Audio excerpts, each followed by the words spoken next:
नमस्कार दोस्तों, आप देख रहे हैं 4 PM महाराष्ट्र और मैं हूं मयूर परीख। दोस्तों, महाराष्ट्र की राजनीति में पिछले 24 घंटों में एक बड़ी घटना हुई है और वो ये कि एक नई पार्टी ने महाराष्ट्र में अपनी ताल ठोकी है।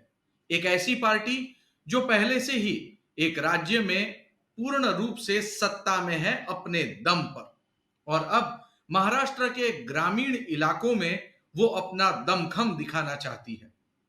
जी हां, बिल्कुल सही सोचा आपने। हम बात कर रहे हैं बीआरएस, भारत राष्ट्र समिति की, जिसके मुखिया हैं के चंद्रशेखर राव, जो कि तेलंगाना के मुख्यमंत्री हैं।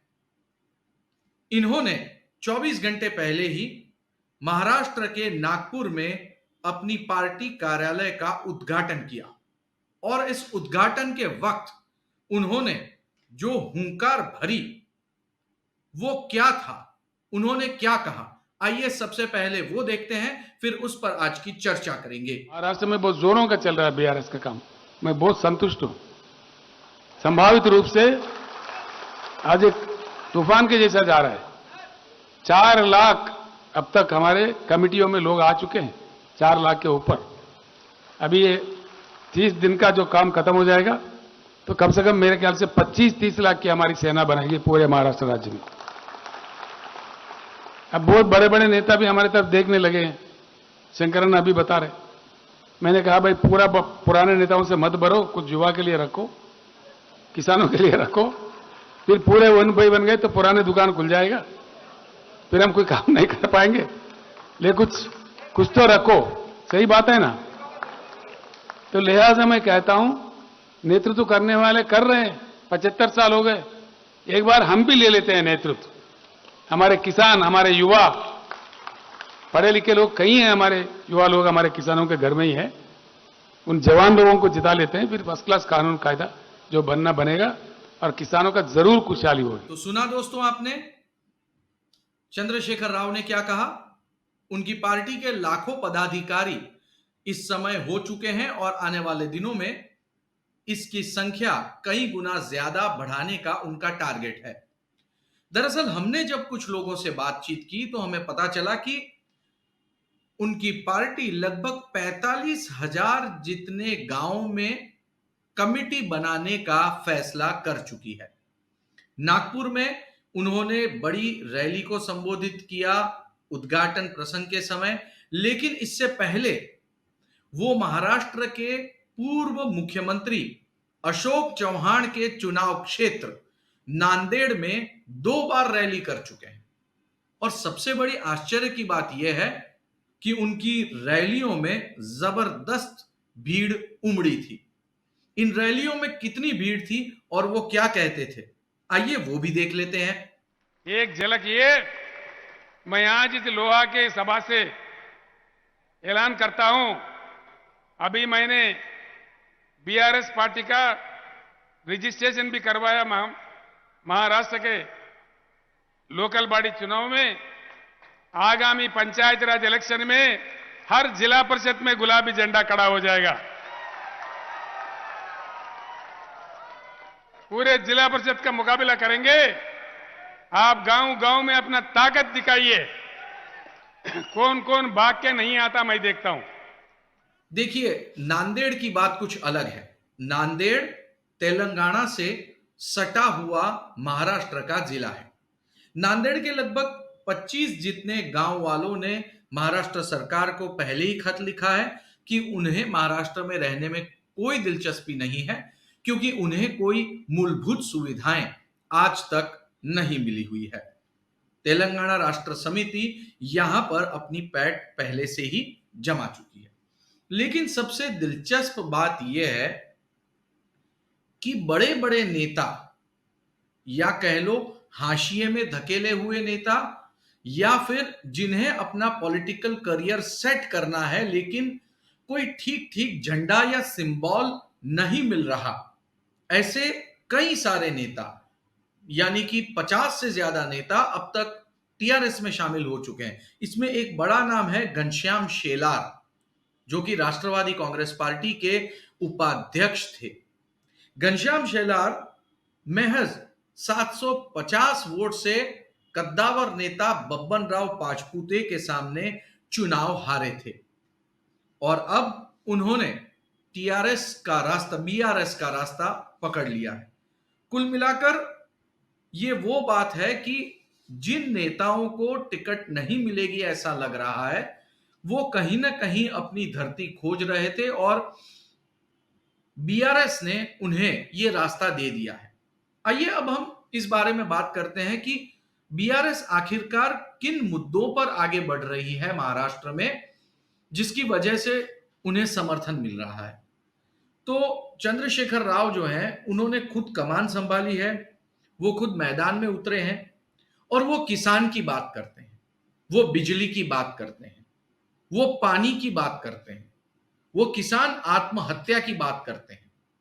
महाराष्ट्र में रैली के दौरान वो कहते हैं कि महाराष्ट्र में ढेर सारी नदियां हैं, कई सारे बांध हैं, मतलब इंडिया में जितने बांध हैं उसमें सबसे ज्यादा बांध महाराष्ट्र में है। ये भी एक दिलचस्प जानकारी है जो मैं आपको दे रहा हूं। तो इतने सारे बांध और इतनी नदियां होने के बावजूद किसानों को पानी नहीं मिल रहा है, बिजली नहीं मिल रही है। औरंगाबाद जैसे डिस्ट्रिक्ट में 7 दिन में एक बार बिजली दी जाती है।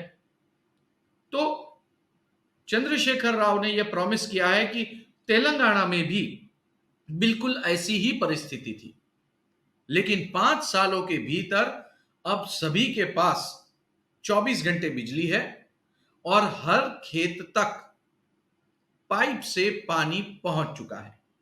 तो वो महाराष्ट्र के किसानों को एक तेलंगाना मॉडल दिखा रहे हैं, एक स्टेट का मॉडल दिखा रहे हैं और वो ये कह रहे हैं कि अगर आपने कांग्रेस, एनसीपी, बीजेपी और शिवसेना इन चारों पार्टियों को एक एक मौका दे दिया है, तो एक मौका हमें भी दीजिए। हम आपके लिए काम करेंगे और हम किस आधार पे काम करेंगे, तो उसका सक्सेस मॉडल जो है वो आप तेलंगाना में आकर देख सकते हैं। अब तेलंगाना में वो लोगों को बुलाते भी हैं। जी हां, पंढरपुर से चुनाव हारे हुए भगीरथ भालके नाम के एक नेता को उन्होंने तेलंगाना बुलाने के लिए स्पेशल प्लेन भेजा। इस प्लेन में वो वहां गए और पार्टी में शामिल हुए। तो जब ये ट्रीटमेंट किसी डिस्ट्रिक्ट के लीडर को मिलती है कि उसके लिए स्पेशल प्लेन आ रहा है, किसी राज्य का मुख्यमंत्री जो है वो अपनी कॉन्वॉय में, अपनी कार में उसे बिठाता है, वो किसी मुख्यमंत्री के साथ सिर्फ एक कॉल दूर है, इतना ही नहीं उसे टिकट मिलने का भरोसा दिया जाता है, उसे पार्टी इंफ्रास्ट्रक्चर खड़ी करने के लिए फैसिलिटी दी जाती है और उसे मार्केट में लोगों के पास जाके दिखाने के लिए तेलंगाना मॉडल भी दिया जाता है। तो जाहिर सी बात है, कई सारे नेताओं के लिए यह पर्याप्त है पार्टी छोड़ने का कारण। और कई सारे नेता, यानी कि अब तक लगभग 10 से ज्यादा भूतपूर्व एमएलए महाराष्ट्र के तेलंगाना के मुख्यमंत्री की हाजिरी में, चंद्रशेखर राव की हाजिरी में वो पार्टी ज्वाइन कर चुके हैं। बीआरएस पार्टी उन्होंने ज्वाइन कर दी है। अच्छा, ये तो रही ट्रीटमेंट की बात। अब किसानों के लिए इस समय क्या किया जाए, तो उन्होंने बहुत बड़ा दांव खेल दिया। उन्होंने तेलंगाना स्टेट में घोषणा कर दी कि महाराष्ट्र के लाहसल गांव से जो भी कोई ट्रेडर प्याज खरीदता है तो उस प्याज को 2000 रुपए प्रति क्विंटल की कीमत दी जाएगी। 2000 रुपए प्रति क्विंटल, 300 रुपए प्रति क्विंटल नासिक में लाहसल गांव में प्याज बिक रहा है, उसे तेलंगाना में यदि ले जाया जाए तो उसे 2000 रुपए प्रति क्विंटल का रेट मिल रहा है। किसानों के लिए यह बहुत अच्छी बात है, बहुत बड़ी बात है और इससे किसानों में एक भरोसा पैदा हो रहा है कि नहीं, इस आदमी ने तिजोरी खोली है और हमें पैसा दे रहा है।